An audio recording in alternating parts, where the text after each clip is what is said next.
হাম পরিস্থিতি ও টিকাদানের চিত্র জানাতে যুক্ত হচ্ছেন আমাদের সহকর্মীরা। শুরুতেই যাচ্ছি চট্টগ্রামে, সেখানে রয়েছেন সহকর্মী নয়ন বড়ুয়া।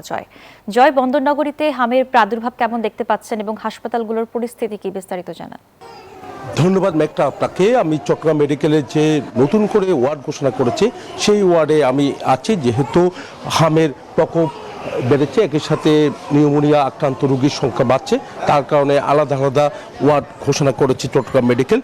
তো এই কারণে কিন্তু আমরা দেখতে পাচ্ছি রোগীর চাপও কিন্তু অনেকটা বেড়েছে, আবার অনেকজন সুস্থ হয়ে কিন্তু বাড়িয়ে ফিরেছে। তো সব মিলে বলা যায় কিন্তু আসলে হামের যেমনটা প্রকোপ বাড়ছে, তেমনিভাবে মানুষের একটু সচেতনতার প্রয়োজন রয়েছে বলে মনে করছেন চিকিৎসকরা। তারা বলছেন যে মানুষ যদি একটু সচেতন হয় তাহলে এই রোগ থেকে রেহাই পাওয়া সম্ভব বলে তারা আমাদেরকে জানিয়েছেন। আমরা এতক্ষণ ধরে দেখানোর চেষ্টা করেছি মেডিকেলে যারা ভর্তি হয়েছেন তাদেরকে কিন্তু চিকিৎসা দেওয়া হচ্ছে। তো এখানে যারা চিকিৎসক রয়েছে তারা চেষ্টা করছেন, একই সাথে বেসরকারি হাসপাতালগুলোতেও কিন্তু অনেক রোগী কিন্তু ভর্তি রয়েছে। কিন্তু সবচেয়ে বেশি আমরা দেখতে পাচ্ছি হামে আক্রান্ত রোগীর মধ্যে শিশুরা আক্রান্ত হচ্ছে, অনেকজন আইসিইউতে আছে, এর মধ্যে একজন মৃত্যু হয়েছে বলে আমরা জানতে পেরেছি।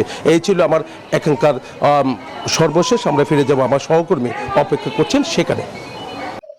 ধন্যবাদ জয়। আপনি চট্টগ্রাম থেকে যেমনটি জানাছিলেন, কুষ্টিয়ার চিত্র যদি বলি, কুষ্টিয়াতে কিন্তু একক জেলা হিসাবে কুষ্টিয়াতে হাম উপসর্গ নিয়ে হাসপাতালে ভর্তি হওয়া রোগীর সংখ্যা কিন্তু মাত্রাতিরিক্ত বেড়েছে।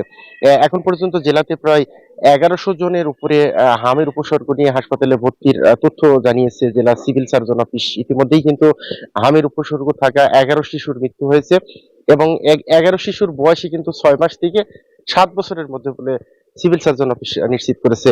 এর মধ্যেই কিন্তু আসলে টিকাদান কর্মসূচি সেটি গত 20 এপ্রিল থেকে শুরু হয়েছে এবং প্রথম দফায় আজ 10 মে পর্যন্ত এই টিকাদান কর্মসূচি চালানোর কথা বলা হলেও আগামী 20 আরো 10 দিন অর্থাৎ 20 মে পর্যন্ত এই টিকাদান কর্মসূচি চলবে বলে সিভিল সার্জন বলছেন। তিনি বলছেন যে জেলায় কোনো শিশু যাতে এই টিকাদান কর্মসূচি থেকে বাদ না পড়ে সেই বিষয়টি নিশ্চিত করার জন্য তারা কাজ করছেন। ইতিমধ্যে স্বাস্থ্য বিভাগের কর্মকর্তা কর্মচারীরা পাশাপাশি ইপিআই টিকাদান কর্মসূচি যারা আছেন তারা সম্মিলিতভাবে কিন্তু এই টিকাদান কর্মসূচি বাস্তবায়ন করছেন।